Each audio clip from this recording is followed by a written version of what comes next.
Hello friends, स्वागत है आपका अपने यूट्यूब चैनल ऑनलाइन एसडी में। मित्रों, भारतीय संविधान के अंतर्गत बहुत ही महत्वपूर्ण प्रश्नों को लेकर आपके सामने आया हूं, जो आने वाली सभी परीक्षाओं के लिए बहुत ही महत्वपूर्ण सिद्ध साबित होंगे। तो आप इसे अवश्य देखें और अपनी तैयारी को मजबूत करें। आइए शुरू करते हैं भारतीय संविधान। पहला प्रश्न है, संविधान निर्मात्री सभा में झंडा समिति के अध्यक्ष कौन थे? K M Munshi, J B Kripalani, Shri Rajagopalachari, doctor Rajendra Prasad. तो सही आंसर है आपका जे बी कृपलानी। अगला प्रश्न देखते हैं, विधानसभा द्वारा अंतिम रूप से पारित संविधान में कुल कितने अनुच्छेद और अनुसूचियां थी? क 389 अनुच्छेद 7 अनुसूचियाँ, 395 अनुच्छेद 10 अनुसूचियाँ, 395 अनुच्छेद 8 अनुसूचियाँ, 387 अनुच्छेद और 9 अनुसूचियाँ। तो सही आंसर हो जाएगा आपका 395 अनुच्छेद और 8 अनुसूचियाँ अंतिम रूप से पारित संविधान सभा के द्वारा हुई थी। अगला प्रश्न देखिए, भारतीय संविधान की आत्मा किसे कहा जाता है? ऑप्शन है आपके मूल अधिकार, प्रस्तावना, संवैधानिक उपचार, नीति निर्देशक तत्व। तो सही आंसर हो जाएगा आपका प्रस्तावना। संविधान की आत्मा प्रस्तावना को कहा गया है। अगला प्रश्न देखते हैं, भारतीय संविधान कब अंगीकृत किया गया? भारतीय संविधान कब अंगीकृत किया गया? ऑप्शन है आपके 26 नवंबर 1949, 14 नवंबर 1949, 24 नवंबर 1949, 26 जनवरी 1950, 31 दिसंबर 1949। तो सही आंसर आपका 26 नवंबर 1949 को भारतीय संविधान अंगीकृत किया गया था। अगला प्रश्न देखते हैं,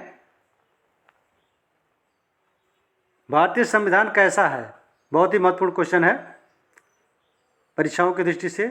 भारतीय संविधान कैसा है? लचीला, कठोर, ना कठोर ना लचीला, अंशतः कठोर और अंशतः लचीला।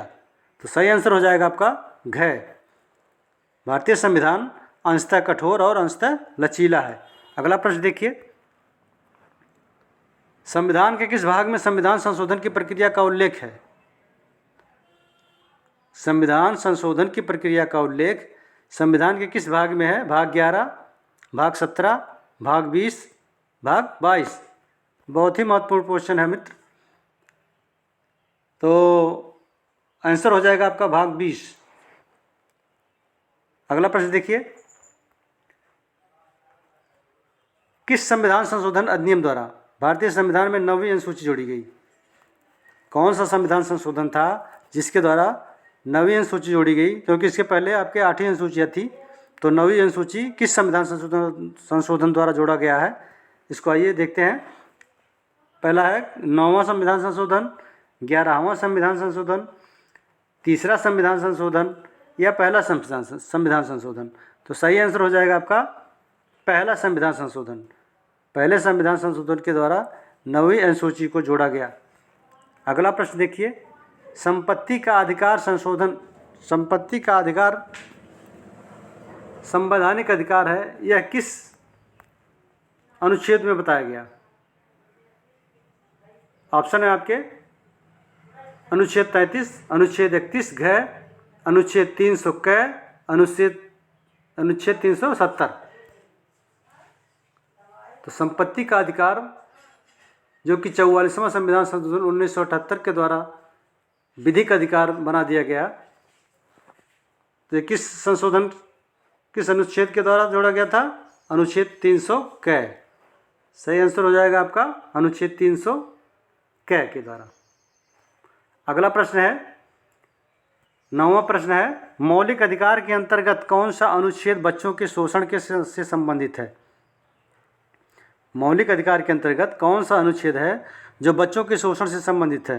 अनुच्छेद 24, अनुच्छेद 17, अनुच्छेद 19 और अनुच्छेद 23। तो सही आंसर है आपका अनुच्छेद 24। बच्चों के शोषण से संबंधित अनुच्छेद 24 है। अगला प्रश्न देखते हैं, संविधान के किस अनुच्छेद में सर्वोच्च न्यायालय के न्यायाधीश पर महाभियोग चलाए जाने का अधिकार है, चलाए जाने का प्रावधान है? कौन सा संविधान संशोधन है जिसके द्वारा सर्वोच्च न्यायालय के न्यायाधीश पर महाभियोग चलाने का प्रावधान किया गया है? तो ऑप्शन है आपके अनुच्छेद 352, अनुच्छेद 256, अनुच्छेद 124 और अनुच्छेद 143। तो सही आंसर हो जाएगा आपका अनुच्छेद 124। अनुच्छेद 124 के द्वारा सर्वोच्च न्यायालय के न्यायाधीश पर महाभियोग चलाने का प्रावधान किया गया है। तो धन्यवाद मित्रों, आज यहीं तक। अगली वीडियो में हम कुछ और महत्वपूर्ण प्रश्नों को लेकर आएंगे।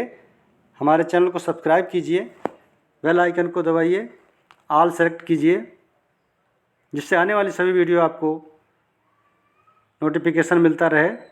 धन्यवाद मित्रों।